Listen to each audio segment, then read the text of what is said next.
Dans la première partie de cette histoire, nous avons vu comment un jeune prédicateur passionné, né dans la pauvreté de Nottingham, a choisi de consacrer toute sa vie à annoncer l'évangile aux oubliés. Nous avons marché avec lui dans les rues sombres de l'East End de Londres, là où les églises n'allaient plus. Nous avons vu la naissance d'une mission étrange et audacieuse qui prêchait dans les rues, chantait avec des fanfares et proclamait un message simple mais puissant. Soupe, savon, salut. Nous avons aussi vu la résistance, les moqueries, les attaques de la Skeleton Army, les pierres lancées contre ceux qui osaient croire que même les plus brisés pouvaient être transformés.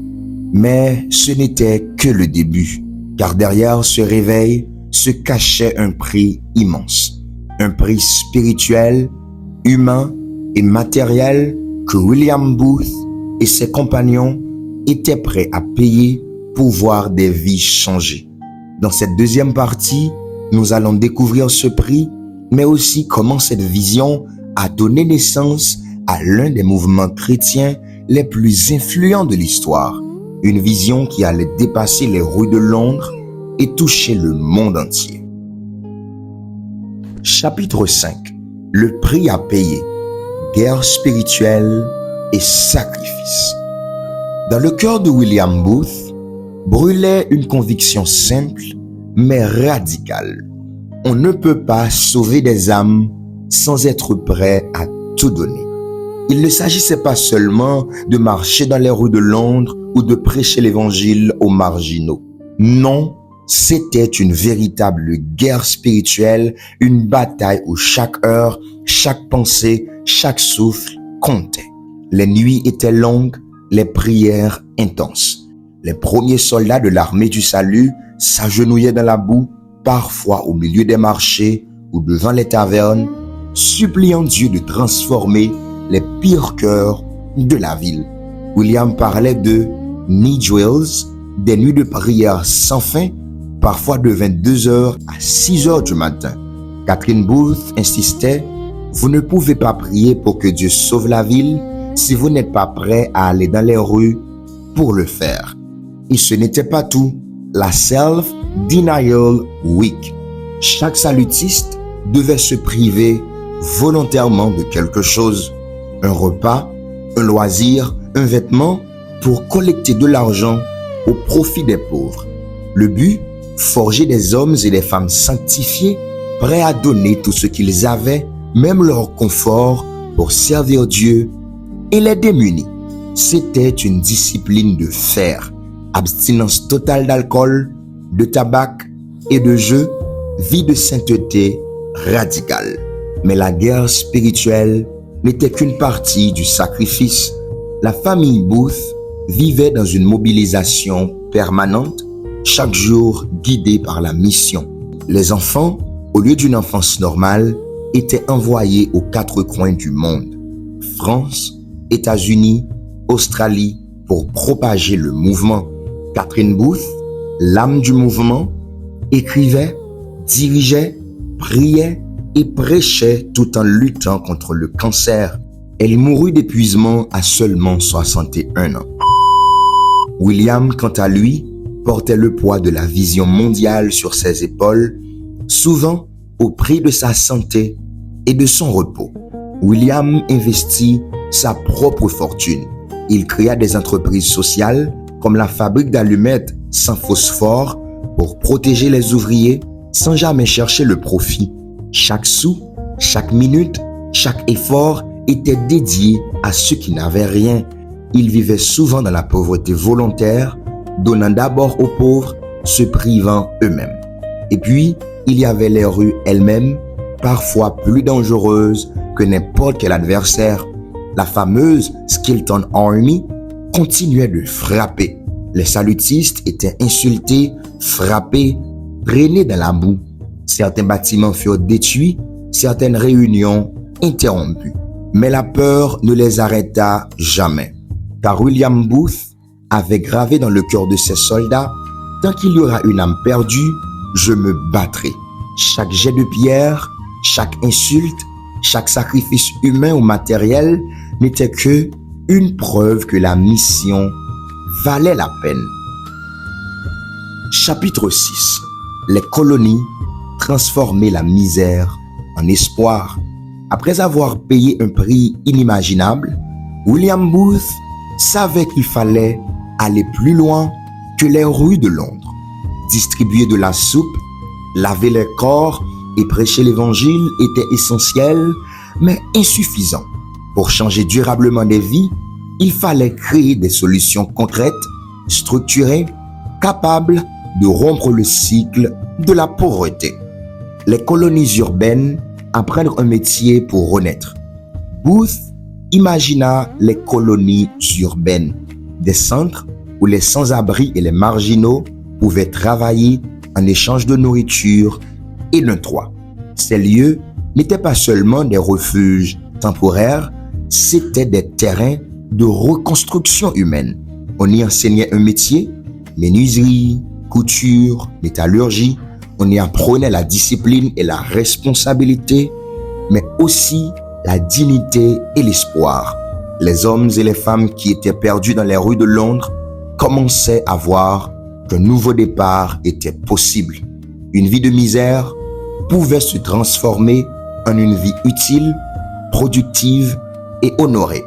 Les colonies agricoles, la nature comme école de vie.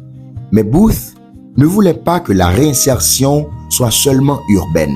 Il lança des colonies agricoles, des fermes comme celle de Hadley, où les citadins étaient formés à l'agriculture.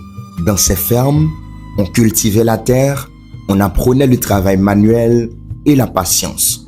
On retrouvait le rythme de la vie saine, loin du chaos des rues et de la tentation de l'alcool. On redécouvrait la valeur du travail et la satisfaction d'une vie structurée. Ces colonies devenaient de véritables lieux de renaissance où chaque individu pouvait se reconstruire dans son corps, son esprit et son âme. 3. Les colonies outre-mer offrirent un nouveau départ. Booth pensait aussi aux familles brisées. Il organisa des programmes d'émigration vers les colonies britanniques, offrant à ceux qui étaient dans l'extrême pauvreté une véritable chance de recommencer ailleurs. Les familles recevaient un logement, un travail et une communauté qui les soutenait. Des vies entières furent sauvées, des générations futures protégées. Chaque émigration était une réécriture complète du destin de ces familles. In Dorcas England and the Way Out, le plan global. Toutes ces initiatives étaient décrites dans son manifeste révolutionnaire de 1890, In Dorcas England and the Way Out. Dans ce livre, il montrait que la charité temporaire n'était pas suffisante. Il proposait des solutions structurées et durables. Il associait mission spirituelle et action sociale, posant la base de ce qu'on appelle aujourd'hui l'action holistique. Chaque colonie, chaque ferme, chaque programme d'émigration était un pas vers un monde où la misère pouvait être vaincue, non seulement dans l'âme, mais dans la vie réelle.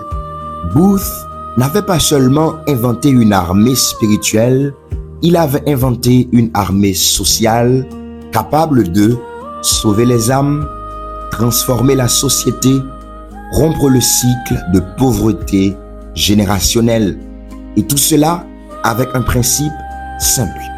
Soupe, savon, salut. Mais cette fois, la soupe devenait un plan de vie concret, un chemin pour sortir de l'obscurité et entrer dans l'espérance. Chapitre 7. L'héritage mondial quand la vision devient immense. William Booth s'éteint en 1912, mais son mouvement est loin de mourir. Ce qu'il a semé dans les rues de Londres explose maintenant à travers le monde entier. À sa mort, l'armée du salut est déjà présente dans 128 pays. Des milliers de soldats, hommes, femmes, jeunes et enfants marchent avec les mêmes uniformes, les mêmes drapeaux, et le même cri de guerre. Tant qu'il y aura une âme perdue, nous nous battrons. Des églises, des refuges, des écoles et des hôpitaux portent son nom et suivent son modèle. La stratégie soupe, savon, salut continue à toucher des millions de vies. Les soupes populaires nourrissent chaque jour des centaines de milliers de personnes. Les colonies et centres de réinsertion ont sauvé des dizaines de milliers de familles de la pauvreté. Les programmes éducatifs et sociaux permettent à des générations de reprendre leur destin en main. Des chiffres parlent. Plus de 1,7 million de membres actifs dans le monde aujourd'hui. Chaque année, l'Armée du Salut aide directement plus de 30 millions de personnes grâce à ses programmes sociaux. Elle possède des milliers de centres sociaux, orphelinats, foyers pour sans-abri et cliniques. Les campagnes historiques, comme la lutte contre le travail des enfants ou l'alcoolisme, ont influencé la législation dans de nombreux pays. Chaque chiffre raconte une histoire, celle d'un mouvement qui a commencé avec une tante dans l'East End et qui est devenu un réseau mondial de compassion et de transformation sociale. Mais l'impact de Booth n'est pas seulement matériel, son héritage spirituel et culturel est encore plus puissant. Il a montré que la foi et l'action sociale doivent marcher ensemble. Il a prouvé qu'un mouvement radical peut transformer non seulement des vies individuelles, mais des sociétés entières. Sa vision a inspiré d'innombrables leaders chrétiens à travers le monde à combiner prière, discipline et engagement social. Le dernier discours de Booth reste un appel universel. Tant que des femmes pleureront, tant que des enfants auront faim, tant qu'il y aura une âme perdue, je me battrai jusqu'au bout. Aujourd'hui, ce qui résonne toujours dans chaque coin du monde où l'Armée du Salut sert, accompagne et reconstruit. William Booth n'a pas seulement fondé un mouvement, il a donné naissance à un modèle éternel de foi, courage et action. De Londres au continent lointain, des rues étroites aux programmes sociaux mondiaux, son nom et sa vision continuent d'inspirer des millions d'âmes à chercher Dieu, à servir l'humanité et à ne jamais reculer devant la misère et l'injustice. L'histoire de William Booth n'est pas terminée. Elle vit dans chaque soldat de l'Armée du Salut et dans chaque vie transformée. Chère génération, la vie de William Booth doit nous parler.